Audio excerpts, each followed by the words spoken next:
Good morning बच्चों। आज आप कक्षा 9th में ज्योग्राफी विषय का तीसरा अध्याय पढ़ेंगे और उस अध्याय का नाम है अपवाह तंत्र। क्या नाम बच्चों? अपवाह तंत्र। अपवाह तंत्र के अंतर्गत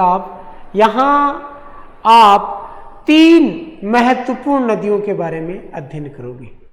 गंगा, सिंधु, ब्रह्मपुत्र, ये जो नदियां हैं उनको तो क्या होता है कि किसी नदी तथा उसकी सहायक नदियों को एक नदी तंत्र कहा जाता है।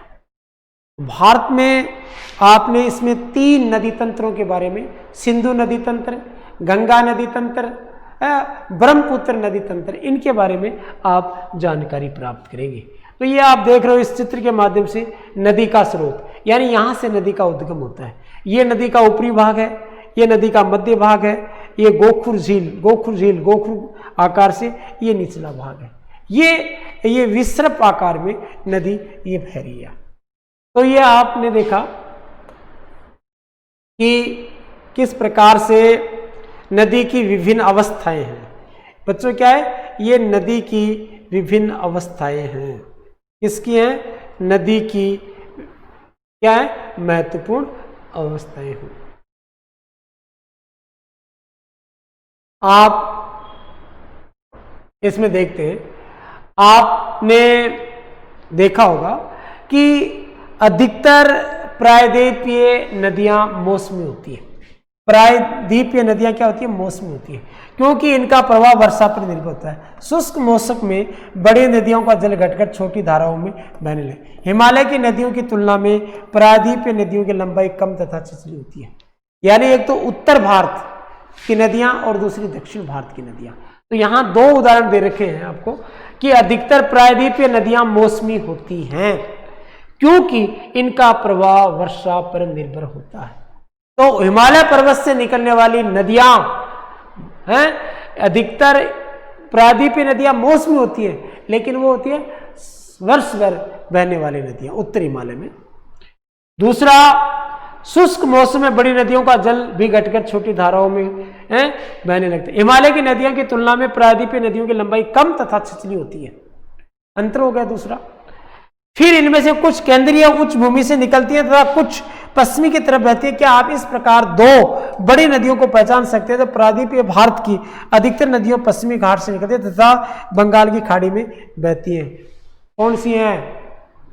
आपकी नर्मदा और तापी नदी। नर्मदा व तापी, ये 2 महत्वपूर्ण नदियां।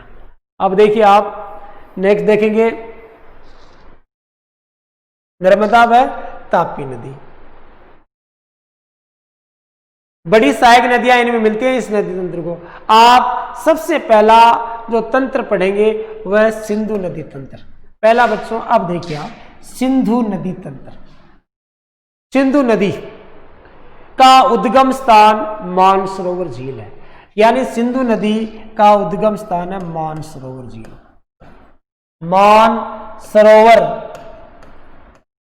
झील से कौन सी नदी निकलती है? सिंधु नदी निकलती है। झील के निकट तिब्बत में पश्चिम की ओर बहती हुई, पश्चिम दिशा में, ये इस दिशा में बह रही है नदी, पश्चिम दिशा में, भारत के पश्चिम दिशा में बहती हुई ये नदी भारत में लद्दाख में प्रवेश करती है। लद्दाख में प्रवेश करती है। इस भाग में एक बहुत सुंदर दृश्य का निर्माण करती है जिसको कहते हैं गार्ज। लद्दाख के अंदर किसका प्रवेश करने के बाद में? गार्ज। इस क्षेत्र में बहुत सी सहायक नदियां, यानी सहायक नदियां कौन कौन सी है? जैसे जास्कर, नुब्रा, श्योक तथा हुंजा इस नदी में मिलती है। यानी लद्दाख के अंदर वो जो हिमालय जो पर्वतीय क्षेत्र है वहां। सिंधु नदी बलूचिस्तान तथा गिलगित से बहती हुई, बलूचिस्तान तथा गिलगित से बहती हुई अटक में पर्वतीय क्षेत्र से बाहर निकलती है। सतलज, व्यास, रावी, चेनाब तथा झेलम आपस में मिलकर पाकिस्तान में पठानकोट के पास सिंधु नदी में मिल जाती है।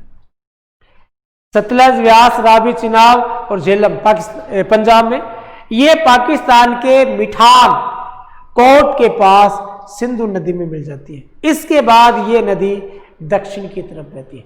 बाद में ये नदी किधर होती है? दक्षिण। पहले तो ऊपर की तरफ इधर और इधर, फिर ये दक्षिण की तरफ आती है पाकिस्तान। इसके बाद ये नदी दक्षिण की तरफ बहती है और अंत में कराची से पूर्व की ओर, कराची से पूरब की ओर अरब सागर में मिलती है। तो सिंधु नदी अरब सागर में गिरती है। सिंधु नदी के मैदान का ढाल बहुत धीमा है। सिंधु द्रोणी का 1/3 से कुछ अधिक भाग, 1/3 से जम्मू कश्मीर, लद्दाख, हिमाचल और पंजाब का शेष भाग पाकिस्तान में स्थित है। 2900 किलोमीटर लंबी सिंधु नदी विश्व की लंबी नदियों में से एक है। तो बच्चों, यहां आपको जो महत्वपूर्ण बातें याद रखनी है, सबसे पहले बात आपको जो महत्वपूर्ण याद रखनी है, पहले सिंधु नदी का उद्गम। तो सिंधु नदी का उद्गम मानसरोवर झील के निकट तिब्बत से निकलती है। दूसरा, ये लद्दाख के अंदर प्रवेश करती है तो गार्ज सुंदर निर्माण करती है। उसके बाद वो पश्चिम की ओर आती है। पश्चिम के अंदर बलूचिस्तान और गिलगित में बहते हुए अटक में पर्वतीय क्षेत्र से बाहर निकलती है और वहां उसकी सहायक नदियां मिलती, सतलज, व्यास, रावी, चिनाब, झेलम आपस में मिलकर। तो दूसरा, सिंधु नदी की सहायक नदियां कौन कौन सी है? सतलज, व्यास, रावी, चिनाब और झेलम।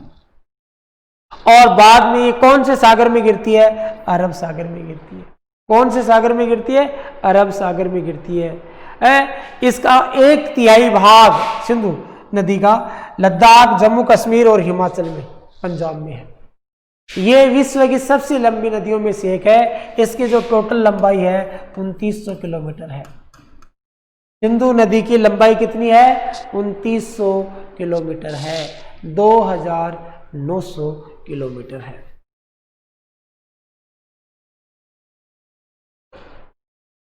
अब देखिए, सिंधु जल समझौता संधि के अनुच्छेदों, यानी सिंधु जल समझौता सन 1960 में हुआ। किस किस के बीच हुआ? भारत व पाकिस्तान। भारत ने इस नदी पर कम संपूर्ण जल का केवल 20%, यानी 20% जल का उपभोग इंडिया करेगा और 80% का इस जल का उपयोग पंजाब, हरियाणा, राजस्थान के दक्षिणी पश्चिमी भागों में सिंचाई के लिए, पंजाब, हरियाणा और राजस्थान के दक्षिणी पश्चिमी भागों में सिंचाई के लिए किया जाता है। सिंधु के जल का प्रयोग पंजाब, हरियाणा, राजस्थान के दक्षिणी पश्चिमी जो भाग है उनमें सिंचाई के रूप में 1960 में भारत और पाकिस्तान के बीच में सिंधु जल समझौता हुआ था। कौन सा समझौता हुआ था? सिंधु जल समझौता। बच्चों, नेक्स्ट देखोगे आप, ये गंगा नदी तंत्र।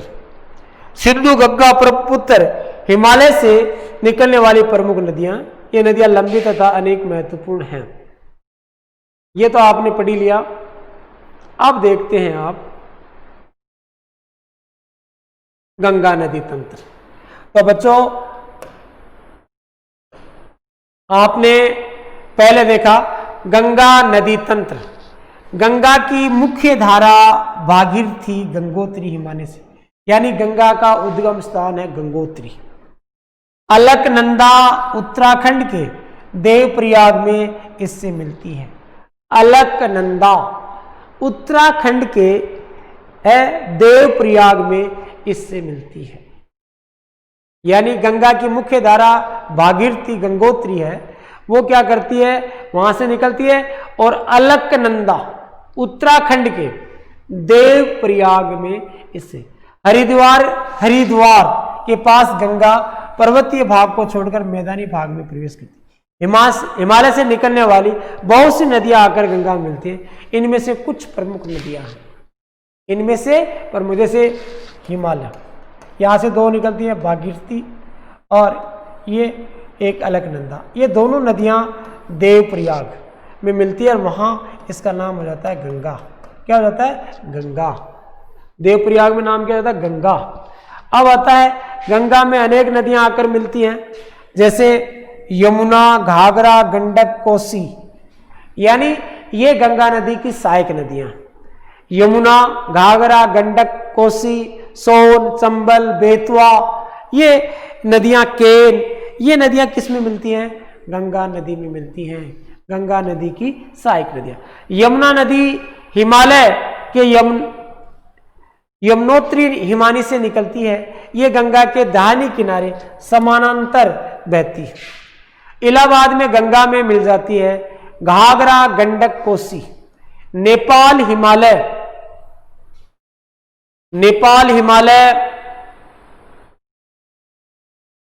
से निकलती हैं। इनके कारण प्रत्येक वर्ष उत्तरी मैदान के कुछ हिस्सों में बाढ़ आती है जिससे बड़े पैमाने पर जान माल का नुकसान होता है। लेकिन ये नदियां हैं, ये वे नदियां हैं जो मिट्टी को उपजाऊपन प्रदान कर कृषि योग्य भूमि बना दी। यानी नदियों द्वारा बहाकर लाए गए जलोढ़ों का जो निक्षेप होता है तो वो क्या होता है? उपजाऊ होता है, जो कृषि के लिए क्या आवश्यक है। प्रायद्वीपीय उच्च भूमि से आने वाली मुख्य सहायक नदियों में चंबल, बेतवा और सोन है, यानी दक्षिण भारत से। ये अर्ध शुष्क क्षेत्रों से निकलती है।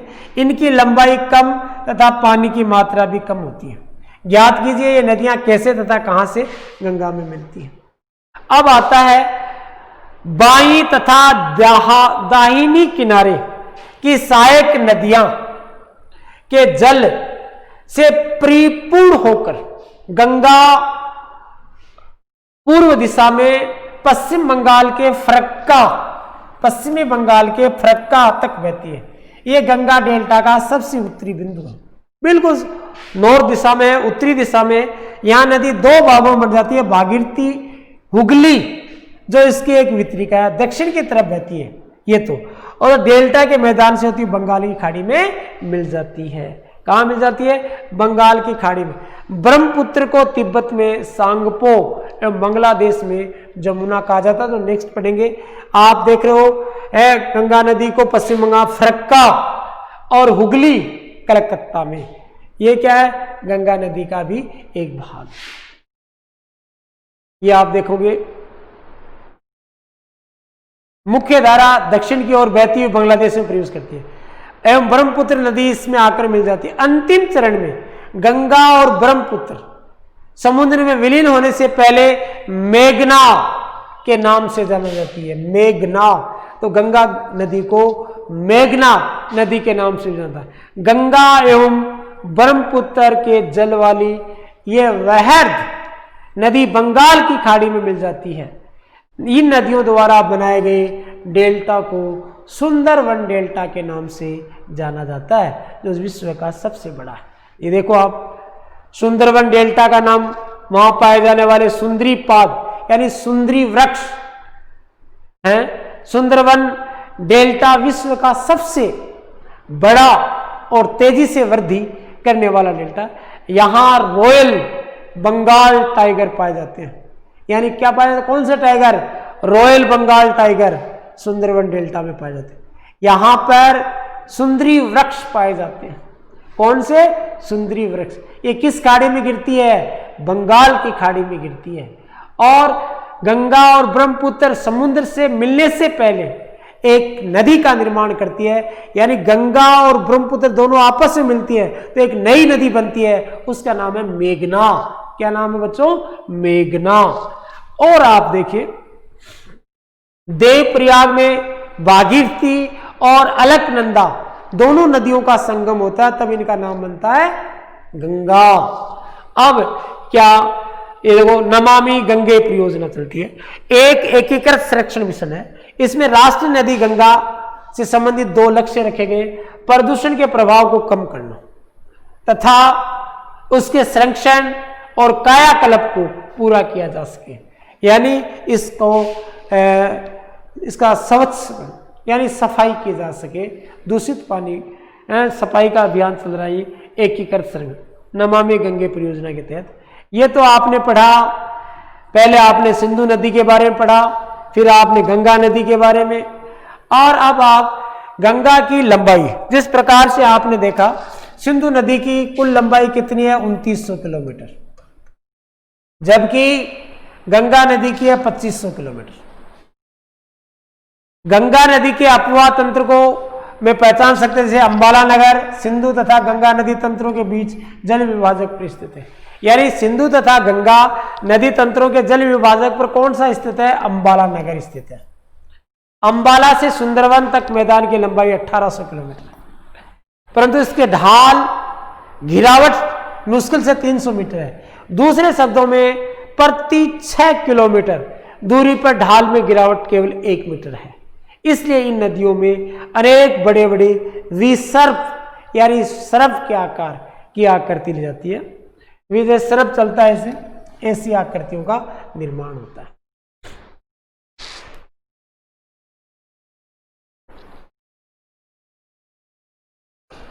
नेक्स्ट देखेंगे ब्रह्मपुत्र नदी तंत्र। ब्रह्मपुत्र नदी तंत्र, ब्रह्मपुत्र नदी तिब्बत की मानसरोवर झील के पूर्व तथा सिंधु एवं सतलज के स्रोतों से काफी नजदीक से निकलती है। सीधा ही बता दो, तिब्बत की मानसरोवर झील से ब्रह्मपुत्र नदी निकलती है।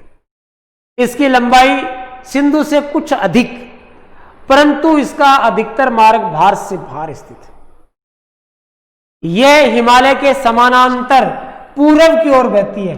नामचा बारवा शिखर 7757 मीटर के पास पहुंचकर अंग्रेजी के यू अक्षर जैसा बन जाता है।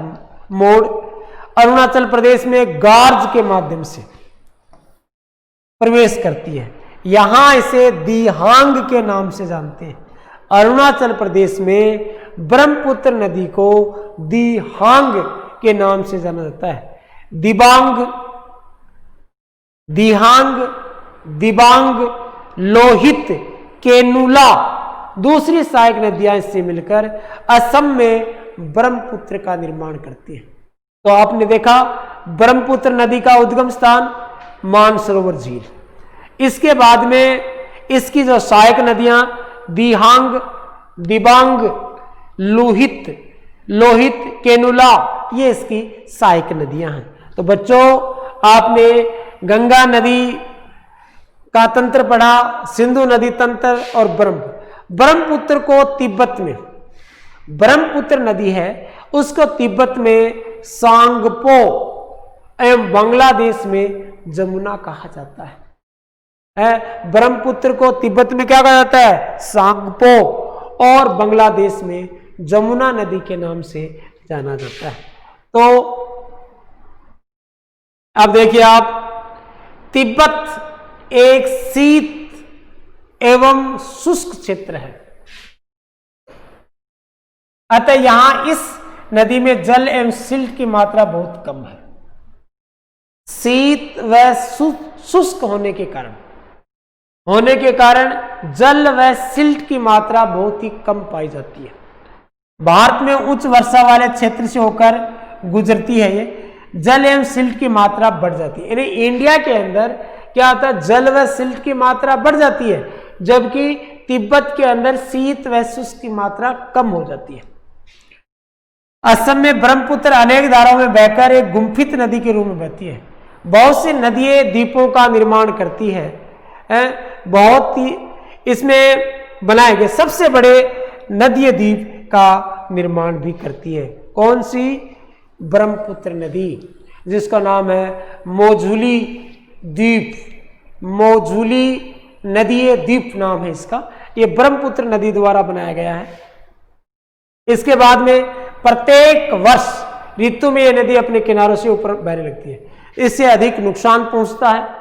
उत्तर भारत की अन्य नदियों के विपरीत ब्रह्मपुत्र नदी में सिल्ट के निक्षेपण की मात्रा अधिक होती है। इसके कारण नदी की सतह बढ़ जाती है और बार बार पानी अपने मार्ग में मतलब परिवर्तित होता है, दूसरे जगहों पर चला जाता है या तटों पर चला जाता है। तो बच्चों आज आपने उत्तर हिमालय या उत्तर भारत की 3 महत्वपूर्ण नदियों के बारे में अध्ययन किया। 3 महत्वपूर्ण जो नदियां थी आपकी, आपने नदियों में 3 उत्तर भारत की, सिंधु पहले, फिर आपने गंगा, फिर आपने ब्रह्मपुत्र, ये 3 नदियां आपने पढ़ी। सिंधु नदी का उद्गम स्थान, सिंधु नदी का उद्गम स्थान मानसरोवर झील के निकट तिब्बत से सिंधु नदी निकलती है। ये लद्दाख में प्रवेश करते हुए एक सुंदर गार्ज का निर्माण करती है। फिर ये आपके पाकिस्तान, इधर अफगानिस्तान और गिलगित में प्रवेश करती है, पश्चिम दिशा में ये। और यहां पर है उसकी सहायक नदियां सतलज, व्यास, चिनाब और झेलम से मिलकर ये पाकिस्तान के मिठान कोट में प्रवेश करती है और अरब सागर में गिरती है। कहां गिरती है? अरब सागर में गिरती है, अरब सागर में ही गिरती है। सिंधु नदी है, उसकी जो टोटल लंबाई है 2900 किलोमीटर है।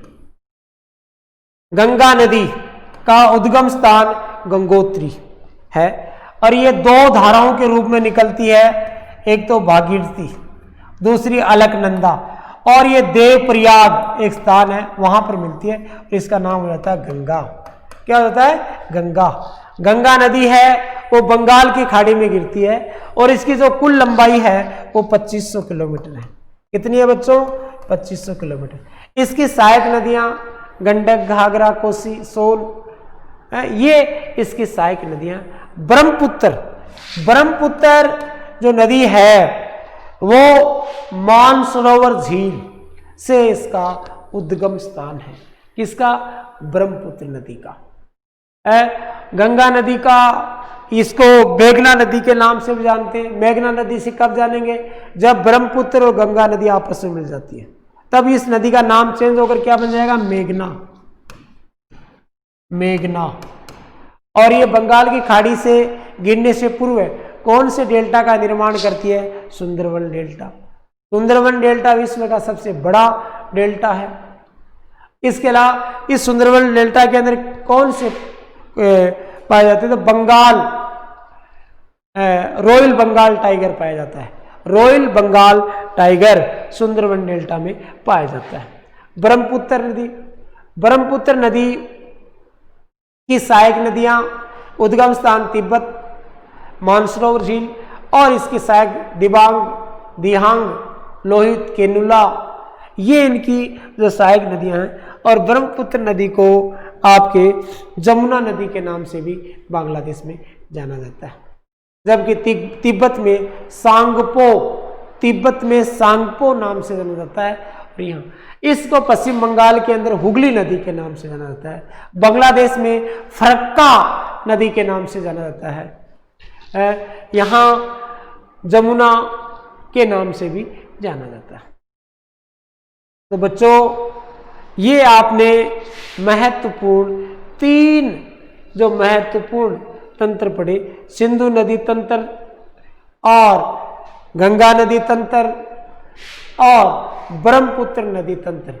और भारत में जो अफवाह तंत्र है उसको 2 भागों में बांटा गया है। जैसे उत्तर भारत की नदियां,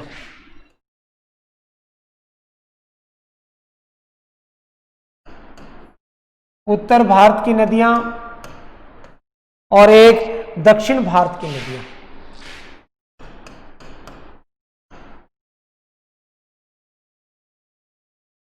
दक्षिण भारत की नदियां, उत्तर भारत की नदियों को हिमालय नदियों के नाम से जाना जाता है और दक्षिण भारत की नदियों को प्रायद्वीपीय नदियों के नाम से जाना जाता है। प्रायद्वीपीय भारत की नदियां, तो उत्तर भारत की जो प्रमुख नदियां थी सिंधु, गंगा और ब्रह्मपुत्र, ये मुख्य नदियां हैं। जबकि प्रायद्वीपीय भारत की नदियों में कृष्णा, कावेरी, गोदावरी और महानदी, ये 4 महत्वपूर्ण नदियां पड़ेंगे आपके, जिनमें कावेरी, महानदी और कृष्णा, और इसके अतिरिक्त कावेरी, गोदावरी। तो बच्चों ये महत्वपूर्ण आपका जो पाठ था, कृष्णा, कावेरी, गोदावरी, ये प्रायद्वीपीय भारत की प्रमुख नदियां हैं। कौन से? प्रायद्वीपीय भारत की प्रमुख नदियां कौन सी हैं? ये एक बार पुनः देखिए आप, ये प्रायद्वीपीय भारत की नदियां हैं, उनके बारे में हम कल अध्ययन करेंगे। पहले आपने जो महत्वपूर्ण नदियां देखी वो हो गया। अब एक चीज और देख लिया आप, इसमें यह भी आपसे पूछा जा सकता है, नमामि गंगे परियोजना। नमामि गंगे परियोजना क्या है? ये एक एकीकृत संरक्षण मिशन है। इसमें राष्ट्रीय नदी गंगा से संबंधित दो उद्देश्य, दो कौन से हो गए? प्रदूषण के प्रभाव को कम करना, उसके संरक्षण और कायाकल्प को पूरा किया जा सके, ये है। इसके अलावा आप देखेंगे ये मानचित्र में देखिए आप, भारत की मुख्य नदियां और झीलें। तो आपने देखा कि पहले आपने सिंधु नदी पढ़ा, ये सिंधु नदी। सिंधु नदी का जो उद्गम स्थान है वो यहां से निकलती है। सिंधु नदी यहां से निकलती है। ये मानसरोवर के तिब्बत है, यहां से ये नदी निकल रही है और ये यहां से बह रही है, ये सिंधु नदी। ये यहां पर आपके लद्दाख के अंदर प्रवेश करती है और यहां पर क्या बना रही है? गार्ज बना रही है।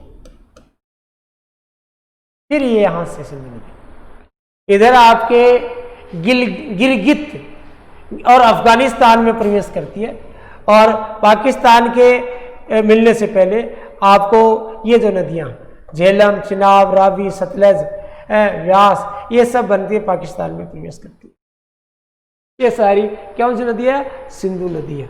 और फिर सिंधु नदी इधर से, ये पूरा सिंधु नदी का है ये। अब यहाँ ये अलग अलग भाग में, ये वितरिकाओं में बंट जाती है, लेकिन अंत में गिरती कहाँ है? अरब सागर में गिरती है। कहाँ गिरती है? अरब सागर में गिरती है। ये सिंधु नदी का मार्ग है। क्या बच्चों? सिंधु नदी का मार्ग है। इसके अलावा आप देखेंगे, नेक्स्ट देखा आपने चीन में इधर आपने एक जो गंगा नदी है, गंगा नदी का उद्गम स्थान। तो गंगा नदी का उद्गम स्थान, ये दो स्थान दिख रहे हैं, गंगोत्री से भागीरथी, फिर ये निकल गया अलकनंदा। इस स्थान पर ये देवप्रयाग है। ये कौन सा स्थान है? देवप्रयाग। यहां पर ये नाम होता है गंगा नदी। फिर ये यहां से बहना प्रारंभ कर देता है। यमुनोत्री से ये यमुना नदी निकल रही है। ये यहां पर ये अन्य नदियां इधर दक्षिण इधर से आ रही है। बेतवा नदी है, ये चंबल है, ये नदियां आ रही हैं। और ये नदियां यहां पर इसमें किसमें मिल रही हैं? आगरा के अंदर। ये यहां इस नदी में इधर से घाघरा, शारदा वगैरह आ रही है, सोन नदी और गंडक वगैरह, ये गंगा नदी में मिल जाती है। और लास्ट में ये गंगा नदी कहाँ गिर जाती है? बंगाल की खाड़ी में गिर जाती है। एक बच गई थी आपके ब्रह्मपुत्र नदी। तो ब्रह्मपुत्र जो नदी है उसका उद्गम स्थान, ब्रह्मपुत्र जो नदी है उसका उद्गम स्थान यानी मानसरोवर झील, मानसरोवर झील है वो कौन सी? तिब्बत के अंदर, वहां से है। और ये भी कहाँ? बंगाल की खाड़ी में गिरती है। तो इस प्रकार से बच्चों आपने क्या पढ़ा?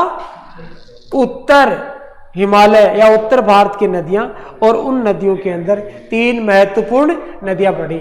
आज के लिए इतना ही, धन्यवाद।